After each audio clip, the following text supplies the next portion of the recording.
কাছে পিঠে বেড়ানোর প্ল্যান মানেই ভ্রমণ পিপাসু মানুষদের মনে আসে পুরুলিয়ার নাম।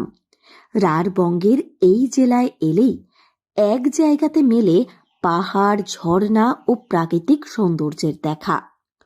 পুরুলিয়ার পর্যটন মানচিত্রে একেবারেই নয়া আকর্ষণ সুন্দরবনের মধু।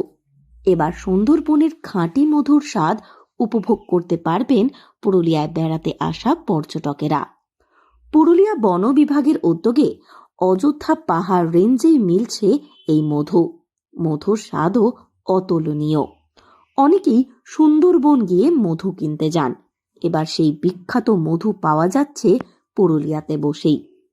পশ্চিমবঙ্গ বন উন্নয়ন নিগমের তত্ত্বাবধানে সুন্দরবনের মৌলিরা মধু সংগ্রহ করেন। এই মধু মৌবন নামেই পরিচিত। যথেষ্ট সুনাম রয়েছে এই মধুর।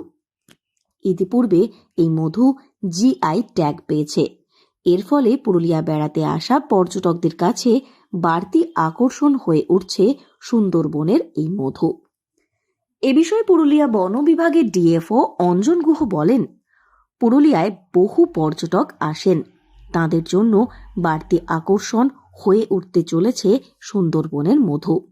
সরকারি ট্যাগ দেওয়া এই মধু অযোধ্যা রেঞ্জ অফিসেই পাওয়া যাবে, তাই মধু কিনতে আর দূরে কোথাও যেতে হবে না।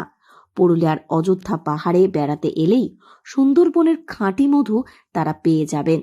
এটা পর্যটন মানচিত্রে নয়া সংযোজন হয়ে উঠতে চলেছে।